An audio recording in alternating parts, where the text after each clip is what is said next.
ఈ మట్టి గాజుల్లో కూడా కొన్ని కలర్స్ ఉన్న గాజులు వేసుకుంటేనే లక్ష్మీ కటాక్షం కలుగుతుంది. ఎప్పుడైనా ఆడవాళ్ళు రెడ్ కలర్ గాజులు వేసుకున్నా, గ్రీన్ కలర్ గాజులు వేసుకున్నా, ఎల్లో కలర్ గాజులు వేసుకున్నా, గోల్డ్ కలర్ గాజులు వేసుకున్నా లక్ష్మీ కటాక్షం కలుగుతుంది.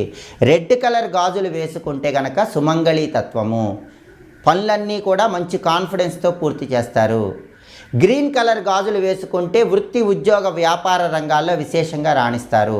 పసుపు కలర్ గాజులు వేసుకుంటే సొసైటీలో పేరు వస్తుంది. అలాగే బంగారం రంగులో ఉన్న మట్టి గాజులు ధరించినట్లయితే విశేషంగా లక్ష్మీ కటాక్షం కలుగుతుంది. కాబట్టి ఆడవాళ్ళు ఎప్పుడు రెడ్ కలర్ కానీ, గ్రీన్ కలర్ కానీ, ఎల్లో కలర్ కానీ ఉన్నటువంటి మట్టి గాజులు వేసుకోవాలి. కానీ ఆడవాళ్ళు ఎప్పుడు కూడా black colour, blue colour, grey colour గాజులు వేసుకోకూడదు. బ్లాక్, బ్లూ కలర్ గాజులు వేసుకుంటే మాత్రం సమస్యలు ఎక్కువగా ఉంటాయి. గ్రే కలర్ గాజులు వేసుకున్న సమస్యలు ఎక్కువగా